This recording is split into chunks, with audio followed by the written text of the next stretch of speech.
Ok, và chào mừng tất cả các em đến với channel YK Brother của tụi mình. Và mình là mình. Hôm nay chúng ta lại tiếp tục phá án. Và cho anh em nào chưa xem tập trước thì ở tập trước chúng ta đã phá được một vụ án giết người cũng khá là dã man, liên quan tới một cái châm cài tóc anh em. Cái châm cài tóc hình con bướm. Và ở tập game trước thì chúng ta đã đứng ở giữa hai sự lựa chọn là tìm ra được hung thủ hay không. Và cuối cùng mình cũng đã làm được. Và không biết hôm nay chúng ta sẽ tiếp tục với vụ án nào ha. Ok, tiếp tục nào. Mong rằng hình như là sau này những vụ án về sau này đều là giết người hết rồi nè. Và nó khá là nặng đô so với một số anh em nào mà không quen xem những cái cảnh giết người á. Nhưng mà không sao, thường thì những con game này nó vẫn còn nhẹ lắm. Bởi vì thời điểm 2011 thì đồ họa nó vẫn chưa được bắt mắt lắm. The Steel Stalking Murder, vụ án giết người bằng lụa hay là gì, vải lụa hay là gì á, hay là vớ. I was just discussing with Finbar here how well you were doing. Have a seat. Ok, ngồi xuống đi. Yeah, my real name. You can just forget all about it. You boys have a new case. A poor Hispanic woman murdered near City Hall and left lying naked in an alleyway. Another Bị sát naked hại woman, à? sir? Yes. We seem to have had quite a run of them since the Lại nhắc tới first được struck. đen. Phelps is politely trying to hint that he thinks the Mendez case is hokey. Well, young Phelps, you win some and Không you biết là lose khi nào some. mình mới được chạm mặt với lại vụ án thuộc dược đen happy đây. with the Mueller Mà mình case, rất sir? mong chờ vụ án Over đó. the moon, boys! The DA couldn't be more pleased with the evidence, the witness, and the lack of an alibi. Now, get out there and catch me another sinner.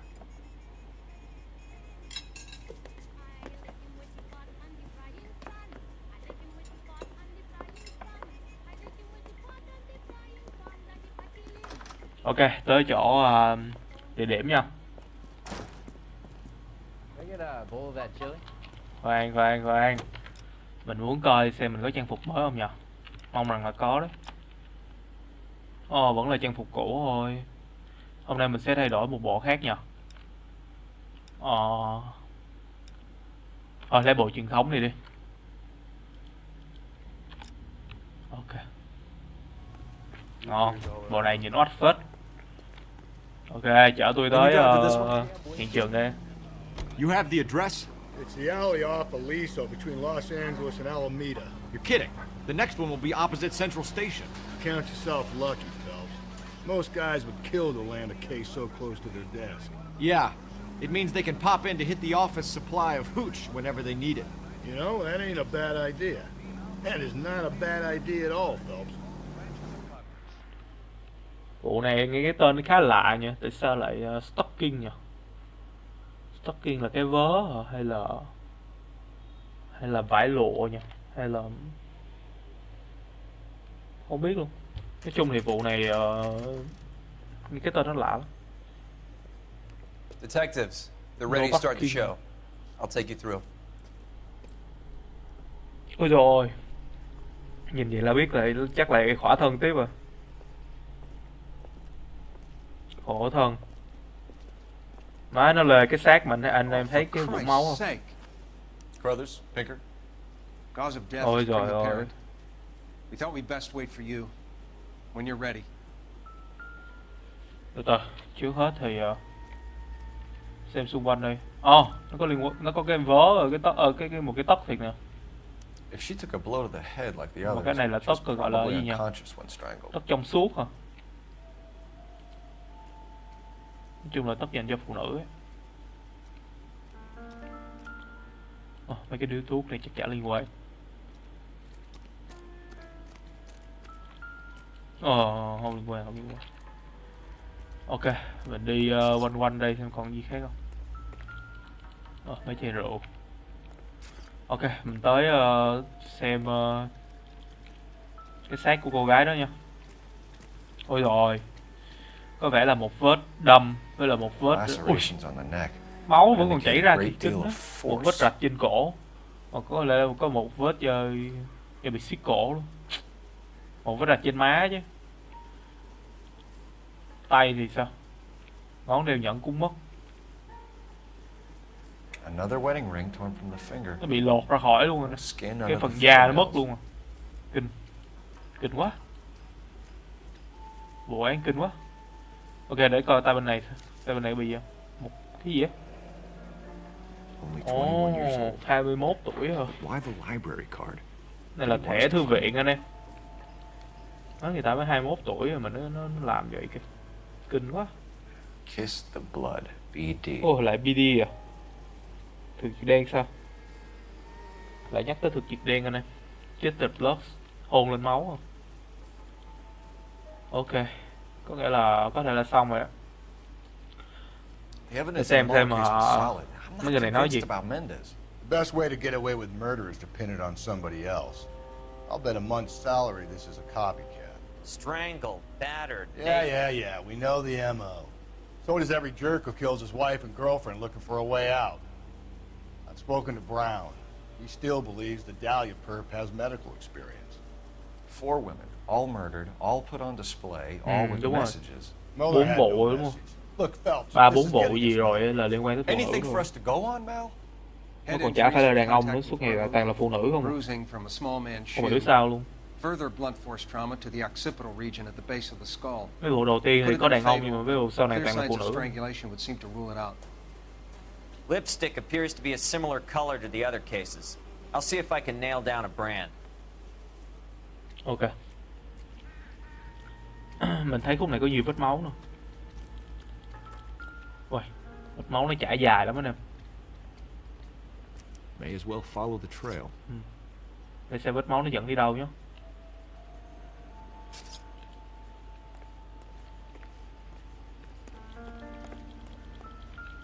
Ồ, cái nón hả? Có cái tên Antonia. Huh. Same as the Antonia. library card.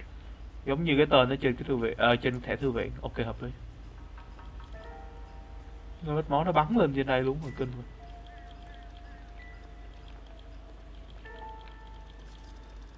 Vết máu còn ở đâu nữa không? Còn ở đây nữa.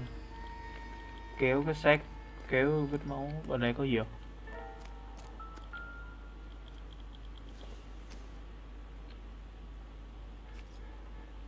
Chắc không liên quan anh.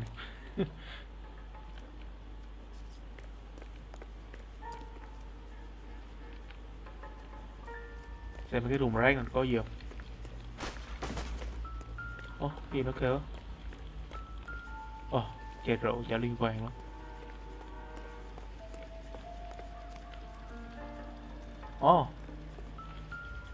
Đôi giày à? Cái cốc, cái này chắc chả liên quan. Để coi có đôi giày dính máu này không? Proximity to the scene, plus the bloodstains. Lại thêm một No cái way is this đôi giày coincidence. bị dính máu. Tại sao nó lại kéo cái xác nạn nhân, hoặc là không phải kéo xác nạn nhân mà là tụi nó để vết máu đi sai tới vậy nhỉ? Ok. Cái gì nữa? Vết máu dẫn tới ngoài, tới tuốt ngoài kia luôn kìa. Cái gì sáng sáng. On it goes.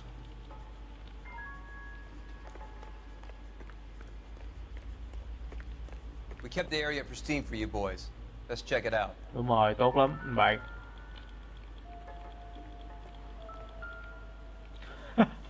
Anh em biết này là gì không? Nhăn mũi đó anh em. Nhăn mũi. Lâu mà mới thấy có cái này luôn á.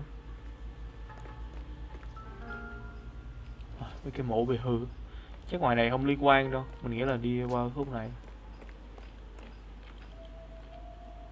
Này có gì sáng sáng đây nè.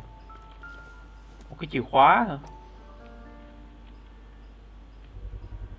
Số 5. House keys Chìa khóa nhà. strung up like bait on a hook. Treo lên như là một mồi nhữ. Đúng rồi, giống như cái vụ án nó đang thách thức You mình think đó he's nè. trying to lead us somewhere? Probably all Ủa, the nãy way đang to thách thức City mình. Hall, that brazen son of a bitch. Cái gì đây? Một tờ giấy hả? 2 à? That's got to Có be a 5 cái code dấu tên là or a cipher. số 2, số 5 với lại số 3. Giống như là trong cục xúc xắc. Đúng. Số 2, số 5 với số 3. Ok.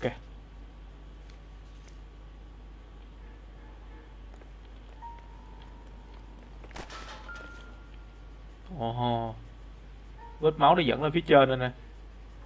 Where are you taking us? Chắc buộc mình phải đi chạy lên. This town is going straight to hell. Ở đây còn gì đâu. Hết luôn. Ok. Hết rồi mình trèo lên thôi.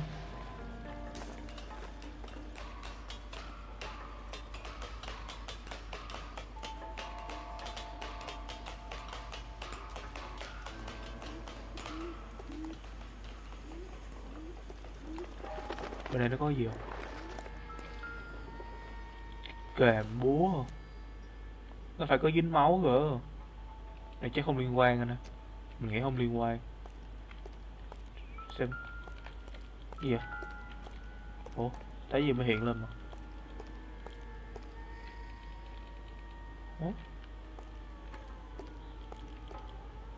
Có vẻ như là ai đó đã nhậu ở trên này thôi. Không liên quan lắm. Rồi, để đi theo vết máu coi. Một tờ giấy nữa. Có tên của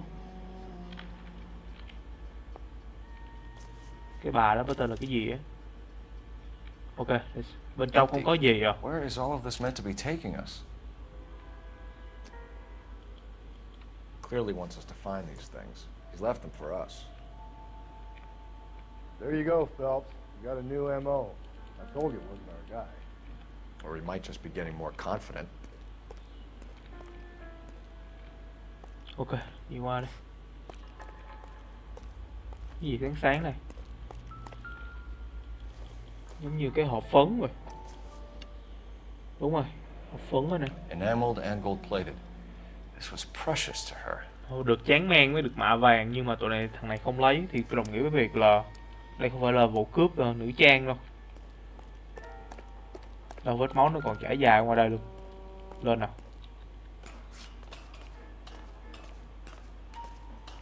Có vẻ như thằng hung thủ đây là thách thức mình đấy. Lại một cái nhẫn nó được treo. Mất dạy chưa? Pulled from the finger and hung up here. What's the significance? Mới nó treo mà giống như kiểu treo người mình vậy.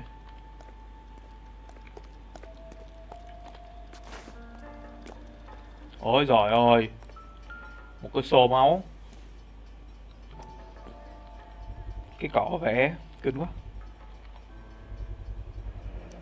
Looks as though the killer was decorating with this. Rồi để coi cái túi rồi. Cái túi của màu đỏ luôn, hình như màu đỏ là do nó đỏ sẵn hay sao á. Bên trong có gì không?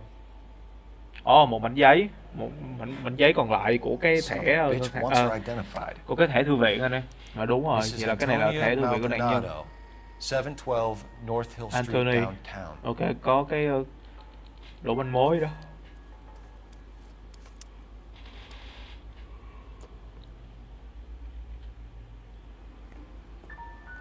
Ok. Có lẽ mình nên tới địa điểm đó. You drive. Tới căn hộ của bà Anthony. And where exactly are we Antonia going? chứ. Quán này không biết là nó sai mà thấy hơi kinh á. It was Mrs. Maldonado, right? That's affirmative. All right, so then there's a husband we should be looking for. Get him, we've closed the case. Rusty's razor, of course. I don't want to question your tried and tested techniques, Detective Galloway. But doesn't the DA require sound casework before he'll close the book? Not if he's got a confession. And, you know, there's ways of getting those. I'm sure.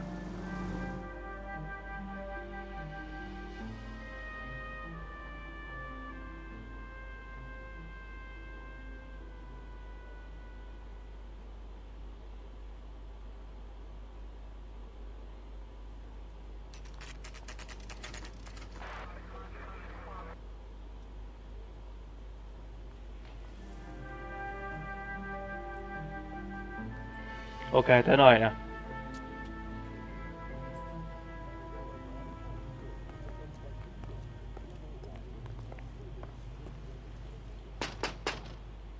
Wait just a moment.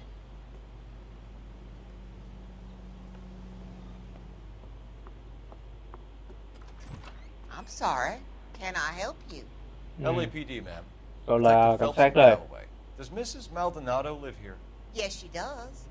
I'm Mrs. Barbara Lepente, the owner of this boarding house. À, chủ căn hộ Is cho there a thuê. problem? I'm afraid so, ma'am. Do you mind if we come in? Is there somewhere we can discuss this? Of course. Follow me through to the parlor.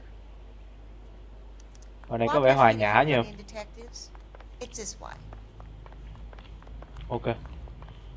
Trước hết thì mình nghĩ là chưa đi vội đâu.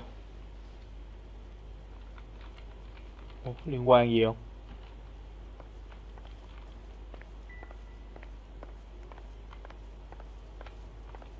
Mrs. Maldonado was found Xác dead của bà this... là xác của cô đó là tôi tìm thấy. Oh no. She can't be. I'm afraid she was murdered, ma'am.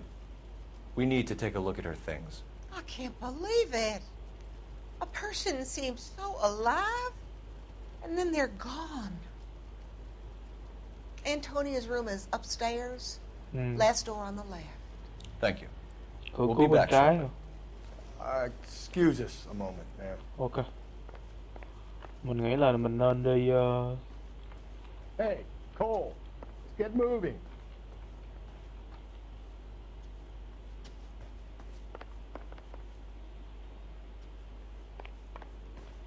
tầng trên mà đúng không?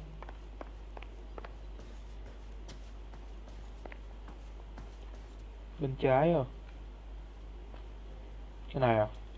Ok, phòng số 5 đúng nè. Oh my god. Will you look at that? Có vết cửa sổ bị đập nè. Smashed window explains why the place looks tossed. Ồ. Căn phòng bị xáo tung.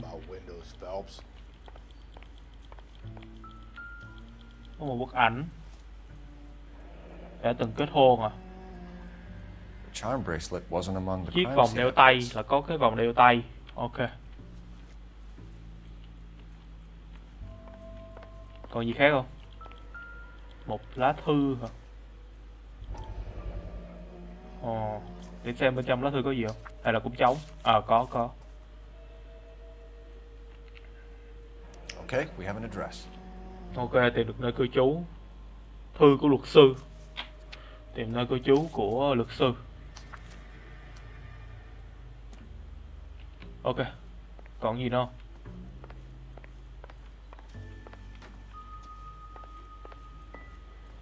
Hết chưa?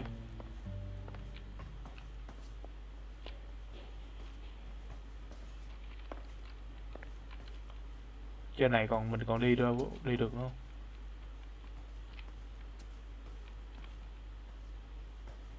Có vẻ như là hết rồi á. Ok, đi xuống anh em ơi. Đi xuống hỏi bà kia thử.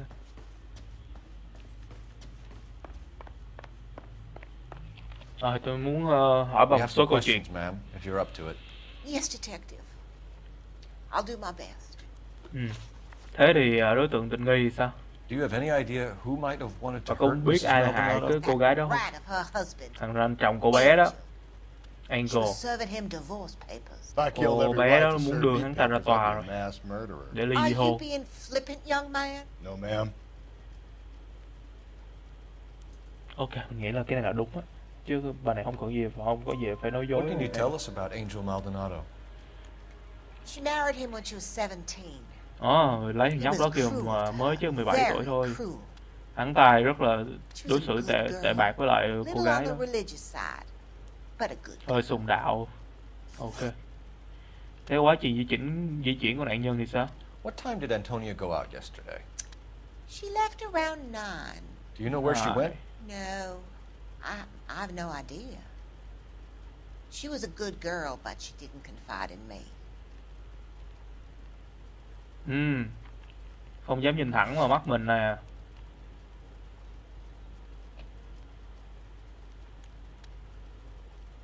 Không giống mới nãy đâu anh em, nghi ngờ. A nosy old hag mình like có you manh mối knows về cái này everything đâu. about the people who live under her roof. Where did she go? I think she went to a bar. Ok, một quán bar, tới một quán bar. She's been drinking quite a lot lately. Gần đây thì con bé uống khá là nhiều. Quán bar đó tên là gì? Dorado. Latino place on Một North quán bar của người Los Latin. Angeles Street. That's only a couple of blocks from where we found the body. Thế thì về bằng chứng của việc đột nhập thì sao? You've had a break-in? No, that can't be true. Cái này nói dối chắc luôn. Mình sẽ chọn nói dối luôn. You're being economical with the truth, Mrs. Lepente. What do you have to hide? I have no idea what you are talking about. Mình có về việc cửa sổ bị vỡ. So Antonia lost her keys and used an iron bar to jimmy the back window? I heard a noise in the early hours of the morning. I thought it might be a raccoon at the milk bottles. It'd be very bad for business if this news Đúng got rồi, out. bà này bà cố tình làm như vậy để việc kinh doanh của bà được ổn định hơn. Thế về việc hôn nhân tan vỡ thì sao? Antonia and her husband were estranged? Yes. Phải. She moved here after she separated from her husband 2 months ago. But Antonia still wore a wedding ring? She wore the wedding ring and a necklace. She always wore a religious necklace. Đâu phải cái vòng cổ đâu. That's about all of her jewelry. Như cái là cái vòng đeo tay mà.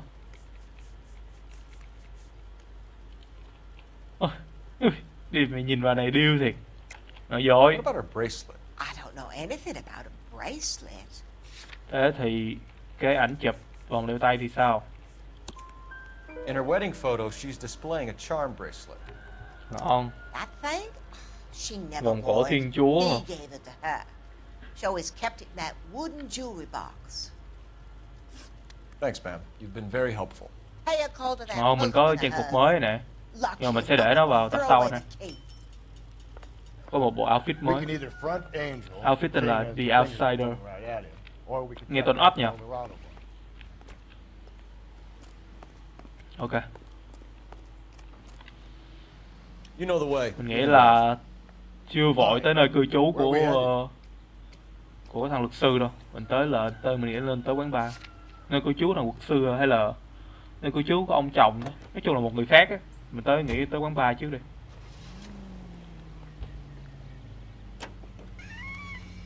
A nosy old hag? Ah! And I thought I was coming on strong with the ex-wives line. Sometimes you have to be firm to get the information you need. God damn it, ain't that the truth?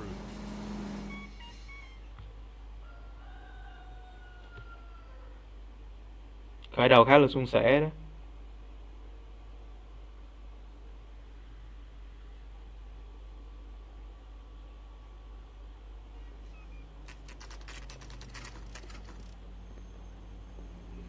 Ok, tới quán bar rồi. What can I get you? LAPD, Detectives Phelps and Galloway. Diego Aguilar. How can I help? You worked the bar last night? Yeah, me and a temp guy from the agency. Did you have a woman in here last night? 21 years old, Hispanic, drinking heavily? We have a lot of ladies like that in here. But yeah, I know who you mean. Phục vụ. Antonia Maldonado. What did she do? She was Cô murdered ta đã bị last giết night. hôm qua rồi. Oh, shit. Do you know her well? Was she a Anh regular? có biết cô gái đó không? Hell no. She was good and tight last Không, night. thằng này complaining nhìn about mặt her điêu old lắm. man. Thằng này mà không biết It's a thì story hơi again. bịp We're á. still working in a bar. She was so hammered last night. She left a letter on Thằng này the đang bar. cố gắng là tỏ ra bình tĩnh thôi. Đó, anh em thấy hồi nãy con mắt nó đảo qua một bên không? Đây, tờ giấy gì đây? Where's that goddamn... Diego Agula hả? Để coi bên trong có gì. Một mảnh giấy. Đó là giấy triệu tập của tòa đàn hả? Did you open them? Là việc triệu tập ly hôn đúng không? No need Ok. to. She was shouting about it and waving the letter around. Said she was gonna show him. Chắc là việc đánh đập. Ok. Mình sẽ hỏi về trang sức bị đánh cắp ha. Can you remember what jewelry she was Có nhớ wearing? trang sức She cô ta had a đeo không? necklace. Một chiếc vòng cổ. Some kind of religious Có vẻ như thing, I là think. đạo Thiên Chúa. The temp guy would Tôi have nghĩ more of thế. an idea. She took the beer he served her and cried into it all night. What time did she leave? Can't say for sure. Không thể chắc chắn à.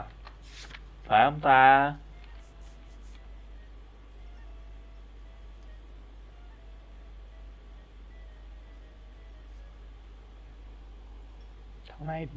Thằng này nhìn mặt điêu lắm.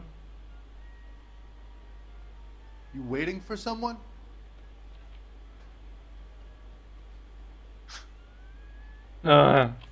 Mẹ nói dối rồi, nghi ngờ. Mày chắc chắn mày nhớ được thời gian cô ta Waiting for nói. someone? Mình vừa mới chọn xong rồi. Game lỗi hay sao á? Where did she go? Cô ta Give me đi something đâu? or the LAPD will start getting interested in this place. Take it easy. She wanted a cab, okay? Ok, My muốn có phone một was out of order. The closest one I knew was at the fruit market across the street, so I suggested she try there. She seemed reluctant. Ok. Thế về quá trình di chuyển của cô ta sao? À, bà này phải tới chợ rau quả. Did Antonia say where she was going when she left? She said she was going to serve the papers on the husband. Said that would take the smile off his face. If you ask me, she was scared. And the drink was for Dutch courage. Có vẻ như là sợ việc ra tòa, nhưng mà uống rượu vô để cho mình can đảm hơn ha. Ok, cứ cho là nó đúng đi. She attract any interest? An extremely drunk young woman? What do you think?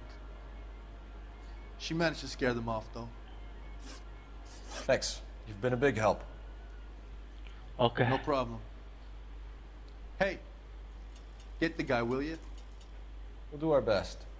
Chúng One ta sẽ last cố gắng thôi. question. What size shoe? Cỡ giày của anh là cỡ số mấy á? A broad 9. I have wide Lớn feet. hơn 9, chân của tôi khá là to. Ok. Chỗ này xong chưa nhỉ? Đi waitress, can I have another spoon? out of order. Where's that goddamn waitress? Để đi ra cửa sau xem chỗ này nó có gì mới. Sir, do you work here?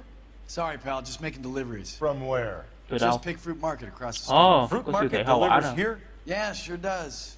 The Mexicans love a little slice with their tequila. Fine, thanks.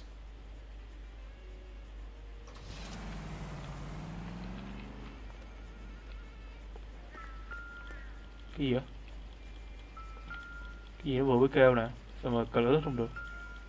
Rượu hả? Shut pick kịp hả? Just picked fruit market. That's where Antonia went to call for a cab last night.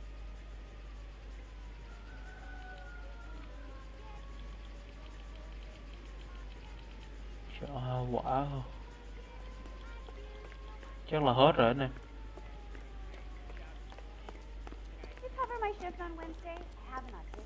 Mình nghĩ là đi lên đi tới chỗ nhà hàng chồng. You're behind the wheel. And where exactly are we going?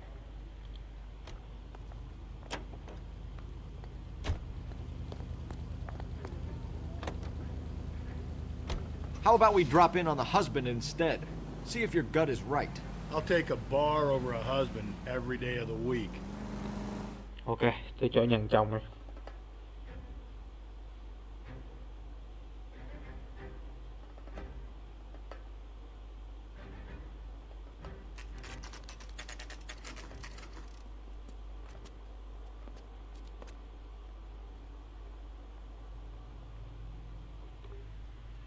Ok, coi xem nào. Phòng số mấy? 304. Maldonado is an apartment Phòng số 304 chắc là lầu 3 nè. Đi lên, bắt thằng chồng mau lên. Thằng đó là cái thằng mà nó khả năng cao là... Nó tưởng bị kẹt. Khả năng cao nó là hung thủ đấy.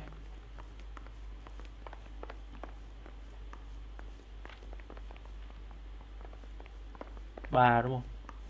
Này là 1 à? 2. Phelps, this could turn ugly. Forget about knocking. Let's take our boy by surprise. Vô luôn. Cho mày tí bất ngờ thôi. LAPD, motherfucker, you're LAPD under đây. arrest. Ôi, có thằng kia kìa. Nó đánh mình anh em. Chơi mày. Chơi. Now look. Stand down now. What do you think, Joe Louis? I got nothing to say to you. Đánh mày. Đánh không? Ui.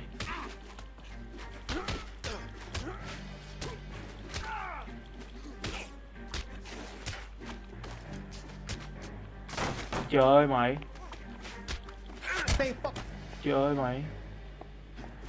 Thằng này nữa. 1 2. Túm nó. Ê, nó quýnh mình. Trời mày lên đầu gối luôn. Chết cha mày đi. Damn. They got some decent shots in there. Mày Cuff these sons of bitches, Phelps.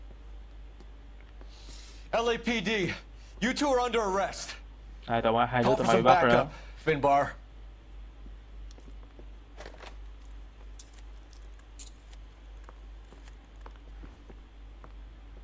Galloway, badge number 564. I need a prowl car at the apartment building 330 North Hill Street. Two Ok, rồi cứ suspects chở need tới. transporting to Central. Your wife has been murdered, Angel. Antonia? Oh, God, no! Where were you last night, Angel? I was here with my brother the whole night, God damn it! You think I'd kill my own wife? Anh nghĩ tại sao tôi lại giết chính vợ mình hả? Coi đi rồi không biết hả? We should get the whole place to going over, then talk to the neighbors. Nên kiểm soát căn phòng và hỏi thăm hàng xóm. And Phelps, I don't Có care gì if đây? you just got smacked in the head. You don't call me Finbar. Cái lá, cái vé, coi cái gì á.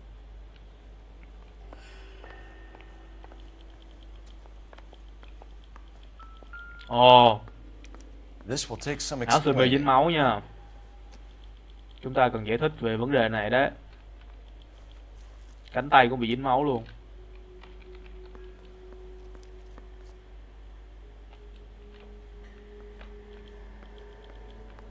Maybe one of the neighbors took notice Có of cái này chắc không liên Angel's quan nữa. movements.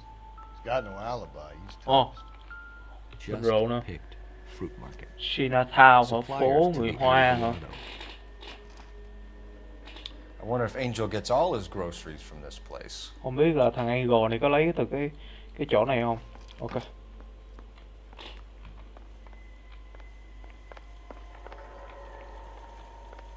Có cái gì nữa không ta? Bên trong phòng.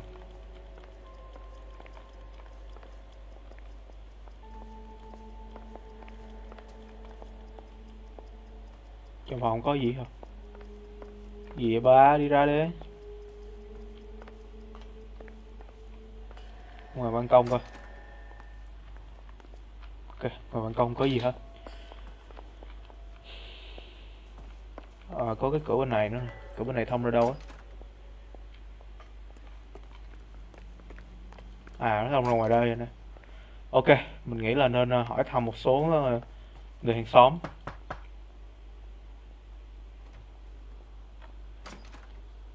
What do you want?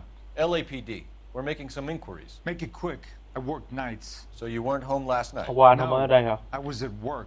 You know nothing about Mrs. Maldonado fighting Có with nghe her thấy husband? việc Those two, cái lộn xộn gì they're không? always screaming the place down. Thanks. Ok.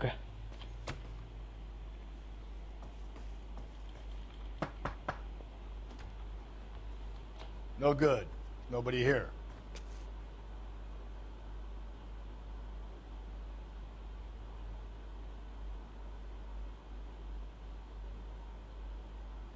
Không có ai à? Ok, mình thử hỏi người khác coi. 301.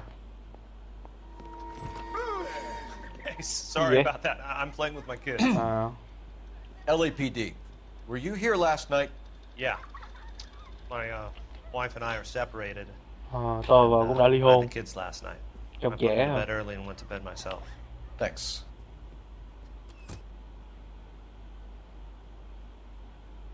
Ok, hỏi tiếp nào.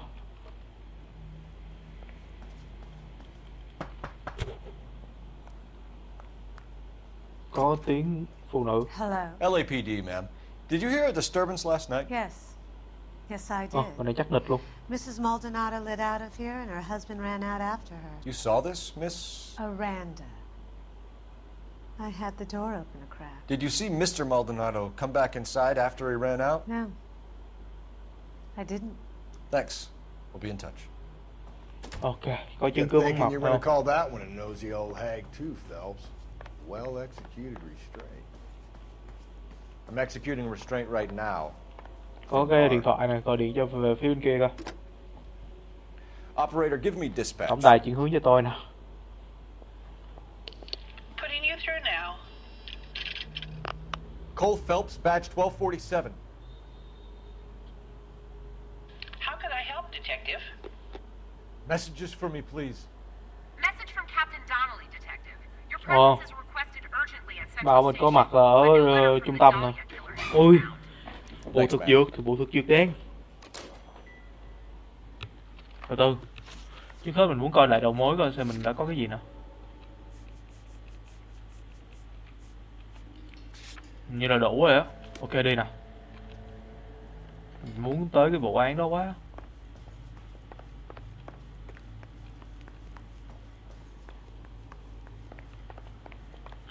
Chưa. Ở dưới nữa cơ. Too slow, Rusty. Keep your shirt on. I'm coming. Ok. You can drive. Mình từ từ đó. Mình có nên tới đó luôn không nhờ? Hay là mình tới đồ cảnh sát trước? Hơi khỏi ha, mình tới đồ cảnh sát trước thôi, từ từ hắn tới cái rau củ kia. Về kia chắc là để mình thẩm vấn cái thằng cha đang bị bắt á.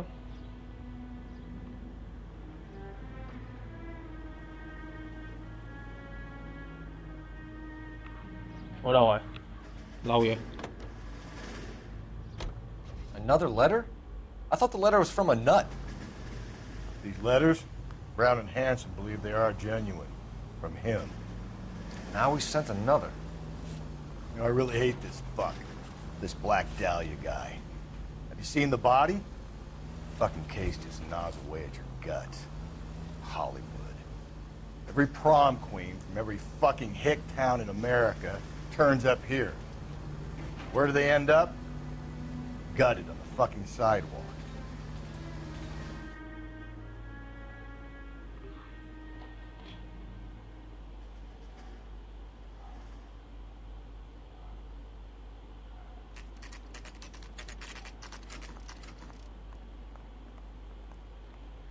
Ok.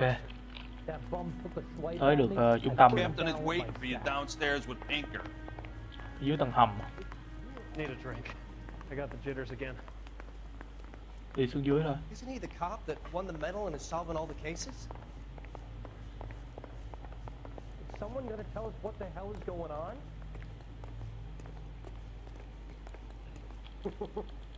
Boys, come on in. Phelps, have you met Finis Brown? Pleased to meet you, Brown. This information is confidential and doesn't leave this room. The new letter was left in the back seat of a cab.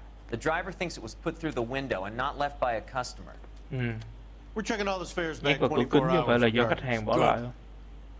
Like the previous letters, it's been assembled from headlines and type from the Times and Examiner, then glued to an envelope. What is the other note? Các chữ được gắn lại trên ấy. This one? Được That's gắn lại also trên a poem, cái tờ báo. hand typed.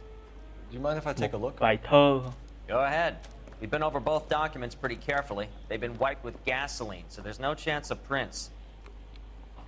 Ok, để coi coi cái này cái gì. That's the message from the Celine Henry case. Đây là nhắn trong vụ của vụ Henry.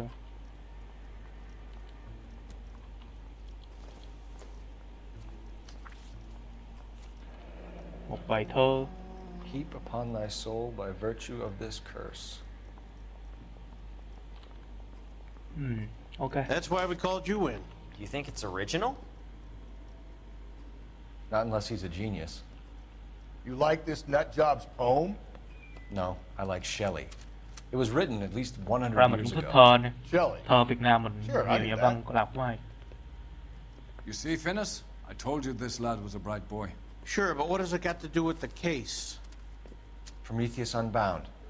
Prometheus was a titan, a superhuman character who này biết nhiều defied the vậy. gods to bring fire to humanity. The Dahlia guy believes he's Superman. Your guess is as good as mine. One thing for sure is that he's educated. What about the link to the Henry case? He could have got the wording from the papers. As you said, he is fiendishly clever and takes pleasure in taunting us. What's happening with the Maldonado case? We have the husband in custody. We haven't interviewed him yet. Well, upstairs then, lads, and see if we can break him. Ok, giờ lên gác xem thằng cha kia có thể khiến cho hắn ta thú tội không. Đi trong này nó bắt mình đi bộ không? Oh, I wish I could afford that. Phòng nào? Phòng này đúng không? Improved your attitude, Angel? What do you want me to say? I was with Antonia the night she died, but she left the apartment, and that was the last time I saw her. Thế vậy là có liên lạc với lại nạn nhân So thì your sao? wife paid you a visit last night. What time was that? Late, around midnight, maybe? She didn't stay long. Này nó dối chắc rồi. Mình có cái manh You're mối lying, từ Angel. bà hàng You xóm went mà. after her. I think you killed her. You're out of your mind.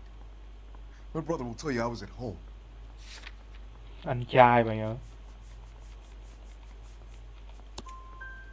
We have a witness who confirms that you were arguing, that your wife ran out, that you followed her and didn't come back. I know this looks bad, but it's not true. We argued, all right? Có cãi cọ. She went out and I went out after her, and she jumped in a car on the corner. There was a car waiting for her? Can you describe the driver? Not the driver. It was too dark. But the car, it was a brown Ford coupe. Thế và trang sức bị lấy khỏi của nạn nhân thì sao? When we found your wife, her jewelry had been removed. Was she wearing her religious medallion last night? Sure. She always wore that. Ok, cái này có vẻ như là này nó thật. What about the charm Okay. bracelet? Was she wearing that? You know about that? She never wore it. Vòng tay không bao giờ She liked đeo. the message. She kept it locked up in that box of hers. Thế về quá trình ly hôn thì sao? You and your wife weren't getting along. She was divorcing you. Is that why you killed her? We fought, yeah, but we weren't getting a divorce. Rồi mẹ cái này nó dối chắc chắn rồi. Mình có cái thông tin thằng I don't này believe you, Angel. cái đơn triệu She'd tập been mà nè. granted a decree nisi. She pushed you too far and you lashed out. I told you, I wouldn't accept a divorce. Đơn triệu tập ly hôn rồi. The judge had set a date. You were going to be paraded in front of the whole city for your cruelty to her, Angel. Antonia. Oh, Jesus. She came in drunk, out of her mind. She doesn't normally drink. She was looking around in her bag. Said she wanted to serve me papers. Me, her own husband. So I slapped her down. Có đánh nha, có đánh bà ta ngã. That's the truth. Có vẻ như thằng này không phải thằng What giết size hay shoe sao? do you wear, Cỡ giày của mày số mấy? Size 8. What difference does that make? Thế thì áo sơ mi dính máu thì sao? Your wife has been brutally murdered. So how do you explain your shirt being covered in blood? You found that? I cut myself shaving. À, cắt vào cầm khi mà đây cạo râu à.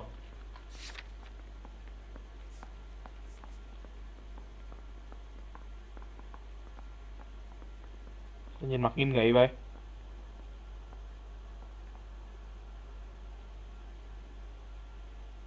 Nhưng mà mình không tin đâu. Quit staring at me like that. Đừng có nhìn tôi nữa.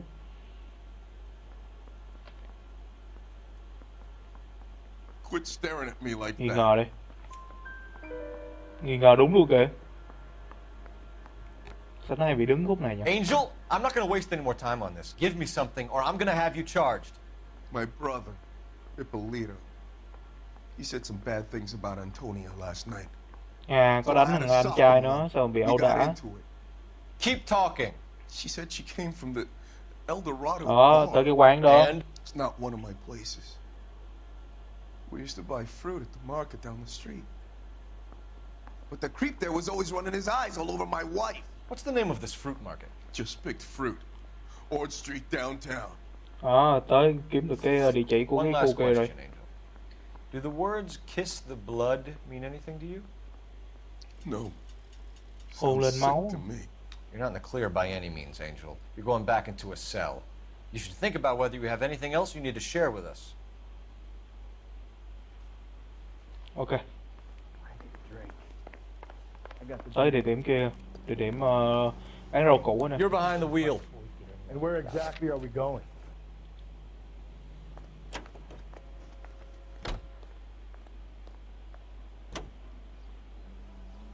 What's your read on Maldonado? I still like him for it. Seriously, that line about the guy at the fruit market making eyes at his woman? Please. Now, we'll get to the market and the guy behind the counter will tell us he saw Angel drag his old lady off into the night. This case will be shut like all the others.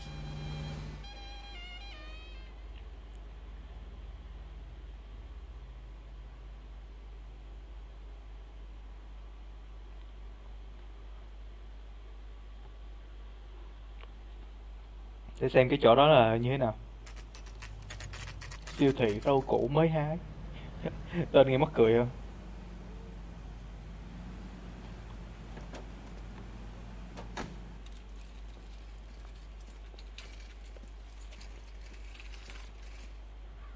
The handbag was left just up there, overlooking the market. Chứ ở đây không có manh mối đâu. Còn nói chuyện với thằng cha chủ quán luôn. Chắc này quá.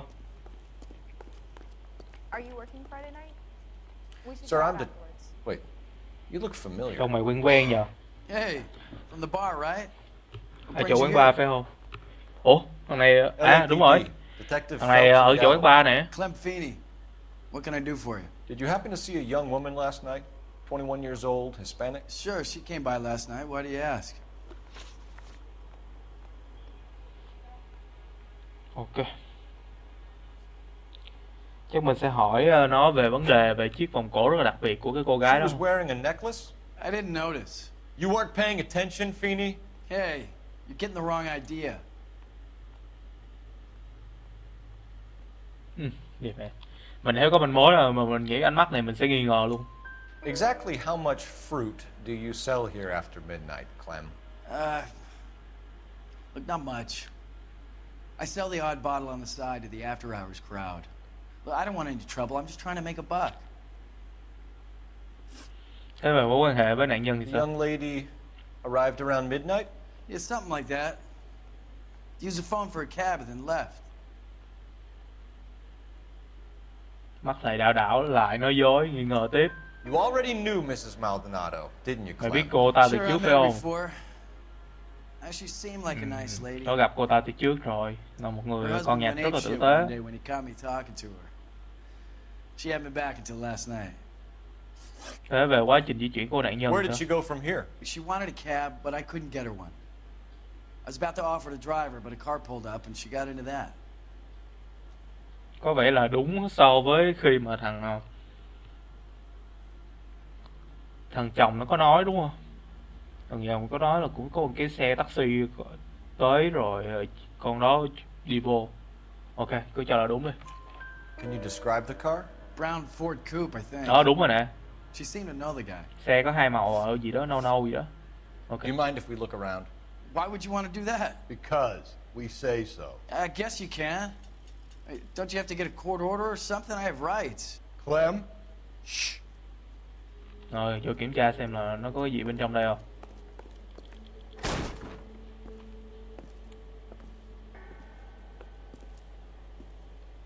No wonder he stays open late at night. People have to get their vitamins. Check through this stuff before we get back out. Liệu đây có phải là rượu nhập lậu không?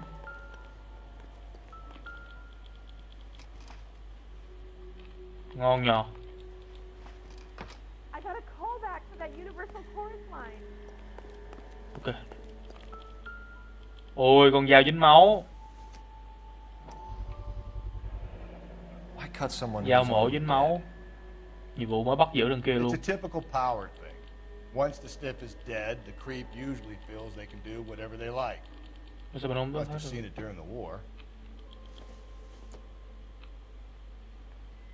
Này chắc liên quan. So what are we hiding in here? This thing needs a combination. Từ từ. Mảnh giấy là gì ta? 253 đúng không? 2 5 3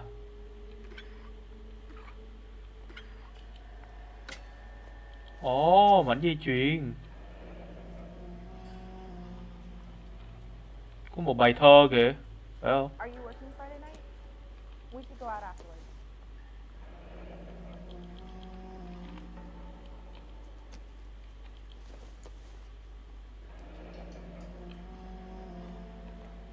Nó mang ý nghĩa gì? This fruit stall punk gets about 10 seconds to explain before I pull his fucking arms off. Clem! À, nó chạy kìa. Rồi lên xe rồi, nó lại đua xe tiếp.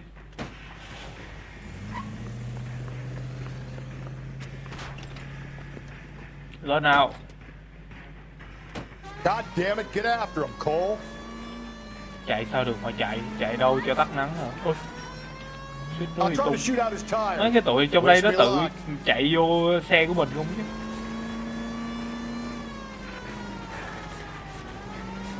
You should have grabbed him when we had the chance, Phelps. When we had the chance, we didn't know he was our guy. Chạy đâu? Strange that he can trail blood right back to his own market. Maybe he wanted to be caught. A lot of them do.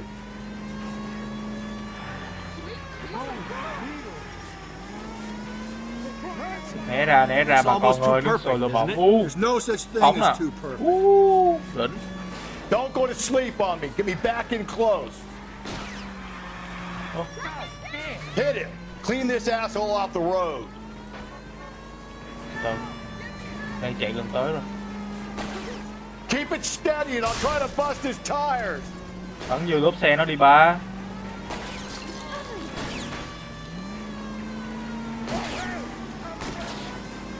Bắn rồi, bắn vô lốp xe. Hit him, Cole. Spin him out. Mày quá, không chết ai. Mày xuống đây đi. Chạy hả mày?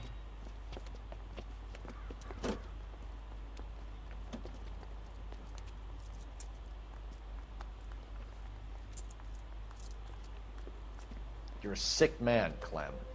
You need help.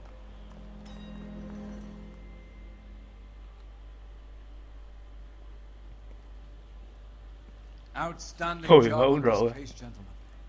The poor woman can now rest in peace. I'll pay the fiend a personal visit myself and remind him that crime in this city does not go unpunished. When they finish with him at the receiving hospital, we'll have him up before the grand jury. I have a meeting this afternoon with the mayor lads. I'll be sure to mention your name. Trời, phải nhắc chứ, đúng rồi. Phá án ngon lành vậy mà. Không nhắc thì phí đó.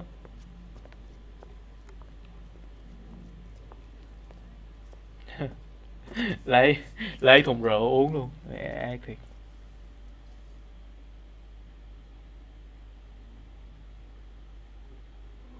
Lấy sao?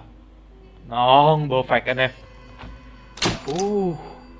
Với xác nạn nhân ở đây trước cửa nhà thì văn phòng công tố có lẽ sẽ đưa thằng đó vào trong phòng khí độc, có nghĩa là tử hình đó anh em. Ok, mình nghĩ hôm nay tới đây là được rồi anh em. Và nếu anh em thấy hay, đừng quên bỏ lại cho mình một like và một subscribe để mình có thể lượt làm những clip tiếp theo. Xin chào và hẹn gặp lại anh em.